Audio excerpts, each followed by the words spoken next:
We support the right of Israelis to live in peace and freedom within Israel's 1967. We condemn all violence against civilians in the conflict, no matter who commits it. We call upon Israel to acknowledge its responsibility for the Palestinian refugee problem and its obligation to resolve it. I say, keep on demonstrating now. One word of day we will be heard. Free Palestine!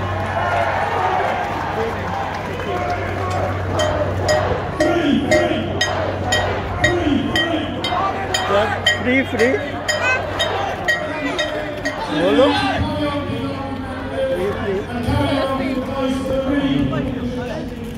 We want peace, not war and stand against the siege of Gaza. Thank you so much. This week, some remarkable happened, which is the northern region of the TUC, which brings together all the different trade unions, passed an emergency motion supporting solidarity with Palestine, opposing Israel's actions, and supporting today's demonstration. Thank you to Northern TUC, all the trade unions, and speaking officially on behalf of Northern Region TUC today, we have Martin Levy. Martin. Thank you, Alex.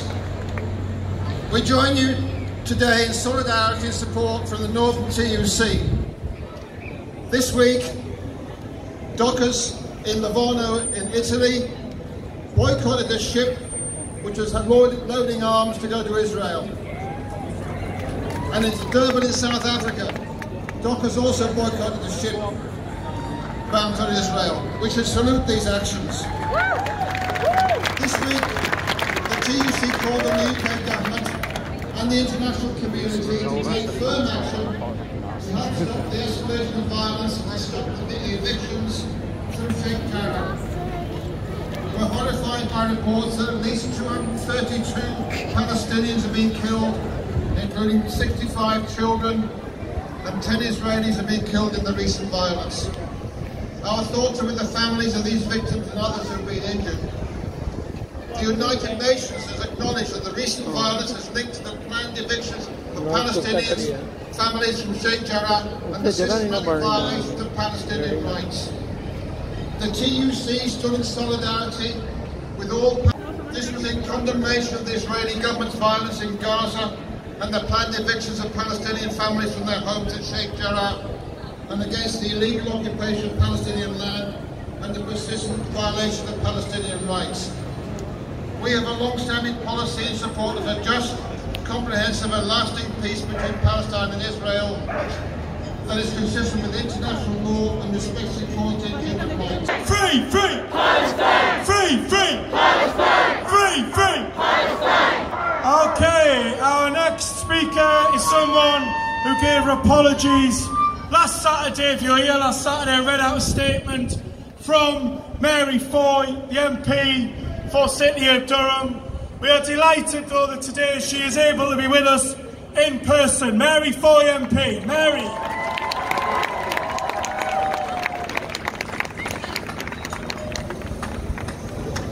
Thank you all for allowing me to share my solidarity with the people of Palestine.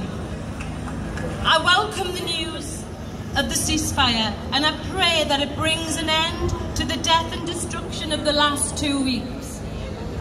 This latest crisis has seen thousands injured and claimed the lives of 232 Palestinians, including 65 children, while Israelis have been killed, 12 of them, and 2 innocent children.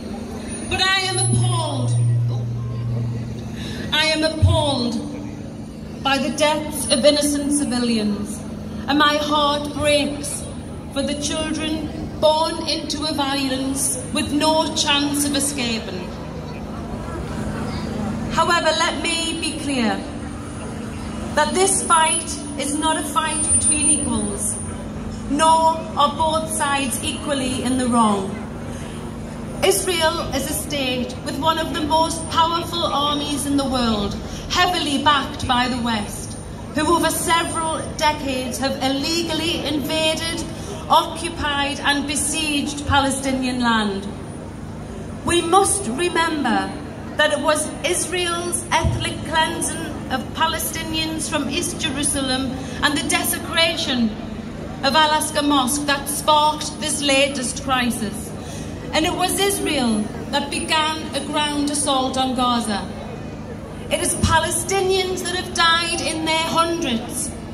And it was Israel that refused a ceasefire until their military objectives had been achieved. While a ceasefire ends the bombing for now, it is not a lasting peace.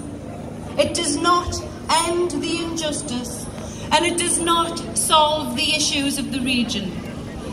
Israel will continue to illegally occupy Palestinian land, while Palestinians in Gaza will be confined to their open-air prison as they somehow try to recover from this latest destruction. Time and time again, Israel has violated international law, and the global community has been passive. Politicians are happy to condemn the violence and violations, to call for a ceasefire and an effective peace process. But what is peace without Palestinian liberation? Without meaningful action, these demands are empty words that have achieved nothing apart from the slow erosion of the Palestinian people. It's time for a different path, one that treats Israel's breaking of international law as violations rather than indiscretions, one that treats Palestinians as the oppressed, not the oppressors, and one that commits to real action in the pursuit of liberation. It's time for the UK government to demand an end to the evictions in Jerusalem, an end to the siege of Gaza, and to withdraw from the illegally occupied Palestinian land. To end its arms trade with Israel, to immediately introduce concern of the persecution of the Palestinian people and the true nature of this conflict. And to end, I pledge to be a friend to all of those who are stricken by war and oppression, and to campaign with you for a free and independent Palestine. Solidarity. Free, free! Free, free! Free, free! Free, free! Free, free! Free, free! Free, free! Great, thank you to Mary for being a beacon of internationalism and a voice for peace in Parliament. Our next speaker is from one of the trade unions that supports PSC and supports our movement, an excellent trade union, PCS, and their national president, Fran Heathcote, is speaking for us today. Fran. Thank you very much, everyone, and thank you, Newcastle. I'm really proud today to speak on behalf of my union, PCS, in full support of the Palestinian people and in opposition to the slaughter taking place in Gaza. The latest violence did not result from rockets being fired into Israel from Gaza, although that is what you would think if you listen to the BBC, Sky News and the rest of the so-called free press. It started because of the ethnic cleansing taking place in Jerusalem, fully supported by the apartheid Israeli state, which is an occupational force in defiance of international law. Israel occupied Palestine using all the worst methods of repression. And let us be clear about this. The slaughter of children and entire families, the targeting of hospitals and medical staff, including doctors, the bombing of COVID facilities, the bombing of mosques, and the destruction of press facilities does not constitute self-defence in any meaningful sense of the term. Gaza is one of the most populated areas on the planet. It is an open-air prison, cut off from the most basic standards of civilised life. The relentless bombardment of Gaza is a war crime, but it is more than that. It is an act of barbarism, and anyone who seeks to defend or justify it has lost any right to be viewed as a civilised human being. Israel are supported by the US, by the UK and by the West because it is needed to defend their interests in the area. Biden had enough. The Israeli government really believed it could do whatever it liked. It wasn't enough that they were crushing the Palestinians, it was necessary to humiliate them, even in their place of worship. At the height of apartheid in South Africa, it seemed impossible that the oppressor could ever be defeated, but they were, and so too will apartheid be in Israel. We in Britain and elsewhere in the West, and especially all of us in the who are trade unionists, must recommit ourselves to opposing the oppression of the Palestinian people. That means building the pressure on the politicians to stop supporting Israel by supplying the weapons that are being used to cut down men, women and children who have no means of defending themselves. It means challenging them at every stage, not just when the bombs are falling. The Israeli government and their friends in the West are getting worried. They know that increasing numbers of people in the United States and in Europe are drawing the correct conclusion that the oppression and racism that characterises the treatment of the Palestinian people is without justification, and that no amount of propaganda and press lies will ever change our minds.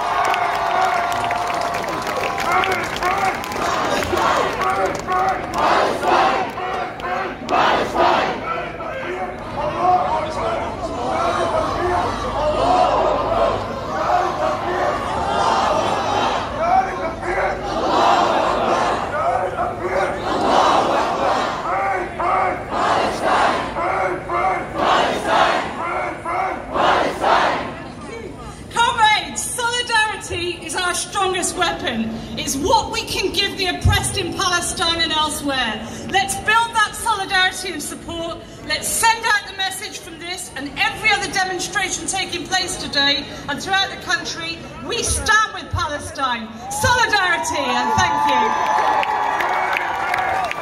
Thank you to the PCS Trade Union. Thank you for your support. Okay, we have a message from Palestine that we want to share with you now. So Dave Harrop from the Palestine Solidarity Campaign is going to share this message with you. Dave. Hi, I'm speaking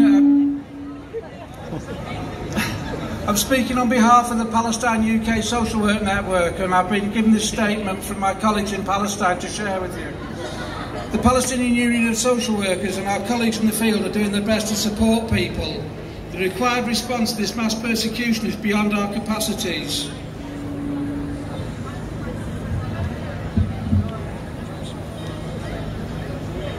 This is exacerbated by the Israeli forces criminalising our intervention and directly targeting social workers. At the moment of writing this statement, our colleague, we were mourning the loss of our colleague, Dr. Moen Alalu, and his family, who were murdered by an Israeli airstrike today.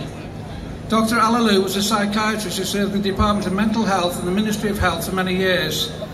He was known as a hard-working and highly dedicated doctor. Psychologist Raja Abu Al-Oth, her husband and her children were also murdered in an airstrike. Raja and Moen and their families were assassinated as part of the genocide that the Palestinian people are facing, with a focus on the eyes and the upper parts of the body, or have been violently beaten and attacked by both Israeli heavily armed forces and armed settlers. Right, big thank you to the Palestinian social workers for that message that they wanted us to share with you in Newcastle today. Our next two speakers, we just have a few speakers remaining. Thank you for your patience. Our next two speakers are both of Palestinian heritage. In a few minutes we'll hear from Mohammed Shat from the Palestinian Movement for Peace. Before we hear from Mohammed, I'd like to introduce someone who I first met when we demonstrated here at the monument in January 2009 against the bombardment of Gaza, and we protested together then. We had her speaking on one of our platforms again in the summer of 2014 when Gaza was yet again under assault, and she spoke eloquently and powerfully for us in 2014. I'm sure that she, like me, and like all of us, will have hoped never to have to do this again, but we are doing it again, because Gaza has yet again been under brutal assault. And as long as it is, for as long as this is happening, we will join together to demonstrate for Palestine. So please welcome Shadia Ahmed. Hello everyone, thanks so much for showing up. Every single one of you is helping us in our fight for freedom. My father is Palestinian, and my grandfather was one of 750,000 Palestinians who were forced to flee for their lives when their land and homes were stolen from them in the 1948 Nakba. We still have some family in the West Bank of Palestine, and I've been asked to share my experience of what it's like as a British Palestinian trying to visit our own family. So up until 2007, we used to always travel via Tel Aviv airport, which, as you know, is the Israeli airport, because the Palestinians don't have their own airport. They're not allowed to build their own airport. But up until 2007, we landed that day, and we were subject to the usual harassment, which just becomes expected. The Israelis like to make life as difficult as possible for the Palestinians in whatever way possible. And we were harassed and interrogated for hours. We were separated. We had all of our belongings taken from us, all of our gifts that were taken for our family, including computer games for my cousins. They were all broken. And then they separated me from my parents and my little sister, who was only 10 at the time, and interrogated me with ridiculous questions. And then they made us wait for 10 hours and then said, "We're denying you entry." They arrested us and put us in an immigration prison in a cell that was disgusting. It wasn't really fit for people. It was just a cement room with a hole in the corner that we were meant to use as a toilet, with no privacy, no modesty, and they could see everything through the cameras and through the door of the cell. And they refused. They took everything from us. We didn't have our bags. We only had the clothes on our back. They took our phones from us. So we couldn't take any pictures. And my sister, like I said, she was only 10. She needed some medication from my mum's handbag, and they refused. And I said, "I want to speak to the British Embassy. You can't do this to us." And they just laughed in my face and humiliated us.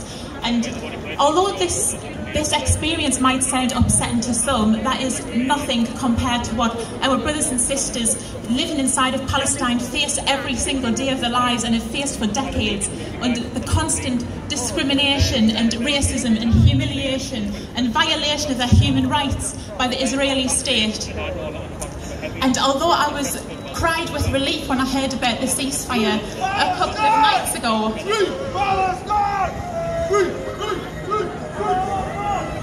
I cried with relief, and I was so thankful to God that the bombs would stop falling on those children. We wouldn't have to keep waking up to more harrowing images of children being pulled from the rubble. But that war should never have happened. All of those children's lives should never have been lost.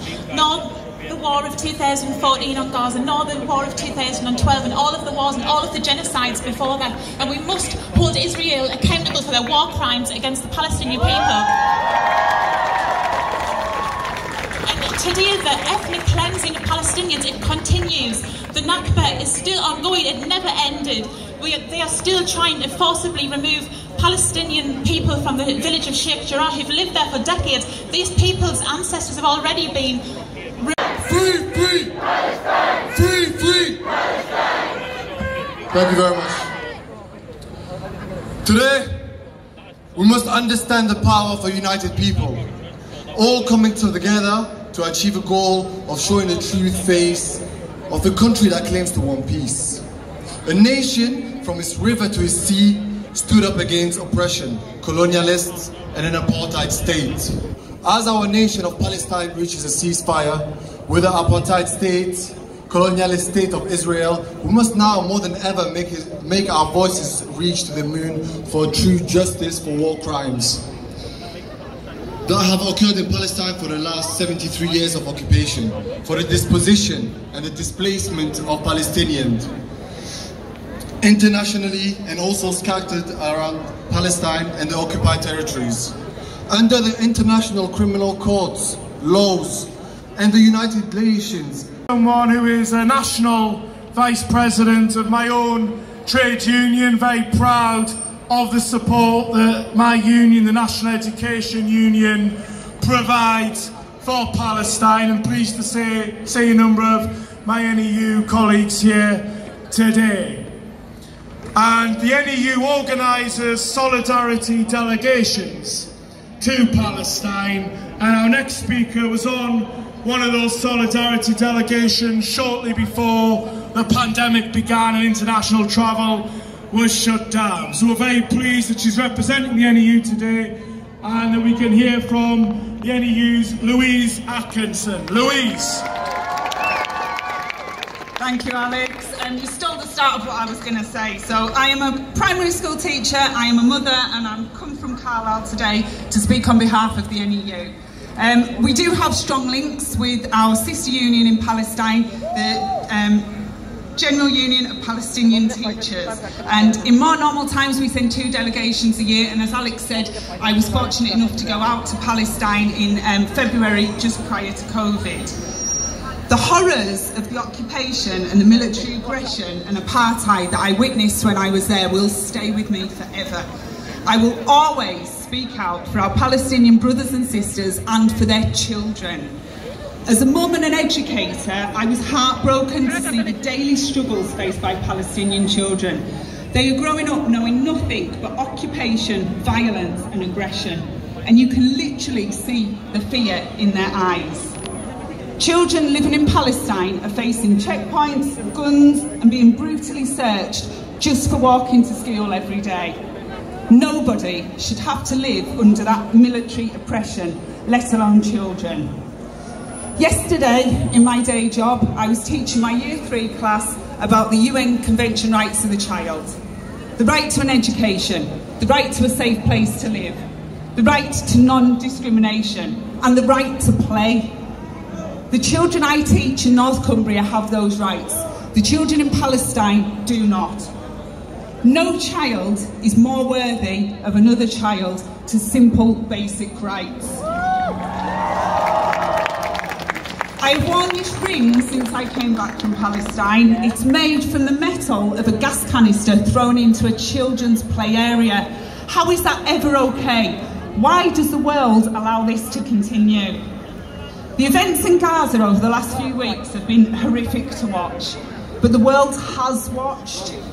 I am relieved that there is now a ceasefire, but that does not resolve the situation for Palestinians, as we all know. The world has come to condemn the brutal attacks on Al-Aqsa Mosque, the forced eviction of families from Sheikh Jarrah, and the bombing of Gaza.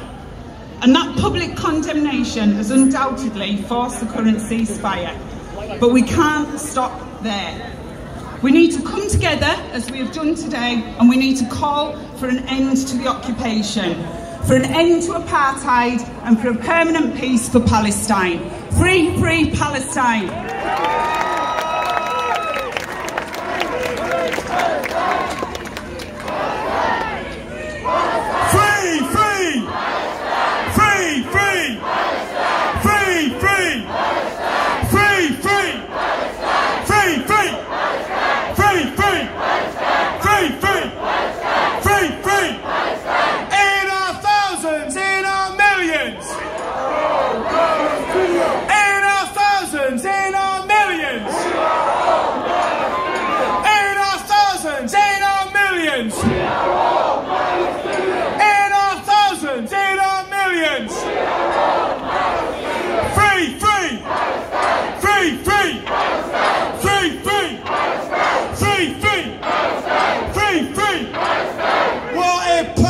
Message, a powerful statement of solidarity with Palestine. Newcastle and the northeast of England has sent out to the world today. A massive thank you. Go a big roar for everyone demonstrating here and around the world today. There is a massive national demonstration in London, tens of thousands of people marching right now in London, and there are more around the world demonstrating for Palestine. We should be proud in this country that Israel regards the Palestine solidarity movement in this country as one of its biggest threats.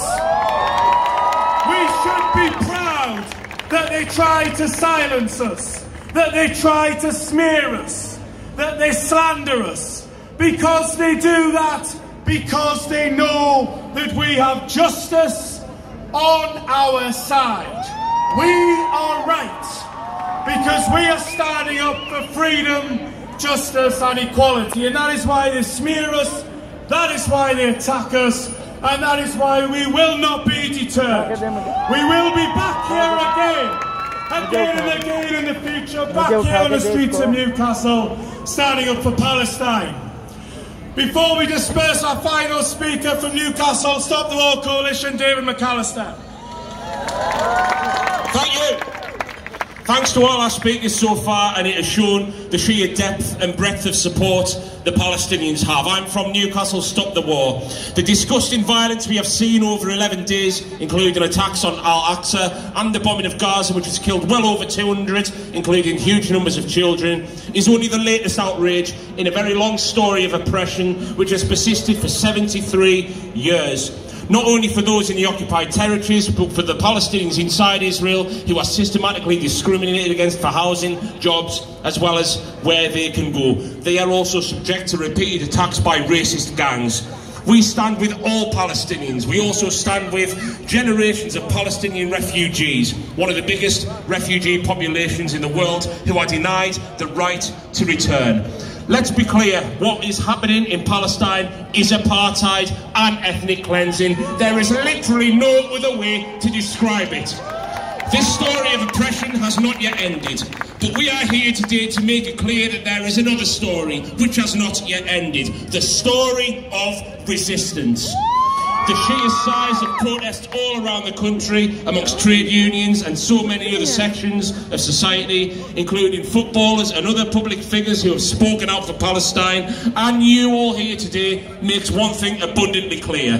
The attempts by the establishment to smear, slander and derail solidarity with Palestine has failed. Stop the War Coalition was launched in 2001 to oppose the brutal war on terror, in particular the invasions of Iraq and Afghanistan, and later on the brutal attacks in Libya and Syria. Afghanistan war started nearly 20 years ago, and as we said at the time, the war on terror has not made the world a safer place. It has only succeeded in plunging the region into further chaos, leaving millions of dead and lives ruined. Anti-war in politics in this country has been tragically vindicated. But crucially, we also knew back in 2001 that you cannot take a stance for peace and justice in the Middle East without also standing with the Palestinians. We are here today to pressure our own government, which has been fully complicit along with the United States. Just like the media, they want to describe the violence in Palestine as a clash between equal sides. Well, we know the truth of it. Just like Desmond Tutu said, if you are neutral in situations of injustice, you have chosen the side of the oppressor. We recognise who is the oppressor and who is the oppressed, and that's why we stand here today. The scale of this kind of movement makes it very clear why the government are so desperate to crack down on our right to protest. But we are not going anywhere. I am wearing a t-shirt underneath this today which says in Arabic a line by the Egyptian poet in 1967, "We are the generation that will overcome defeat." Let's be that generation. Solidarity with Palestine, solidarity with all of you. Keep marching, keep protesting, keep fighting. Thank you.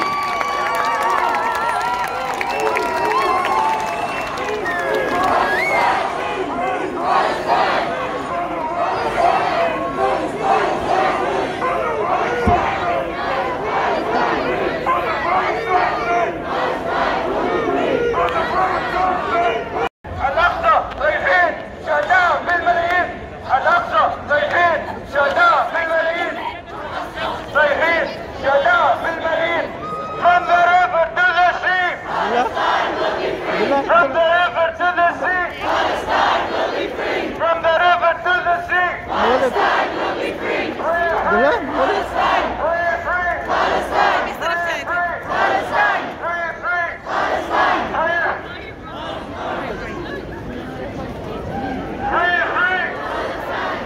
free. मैं कैसा धुआं उठ रहे थे वो colour वो बनाया झंडे वाले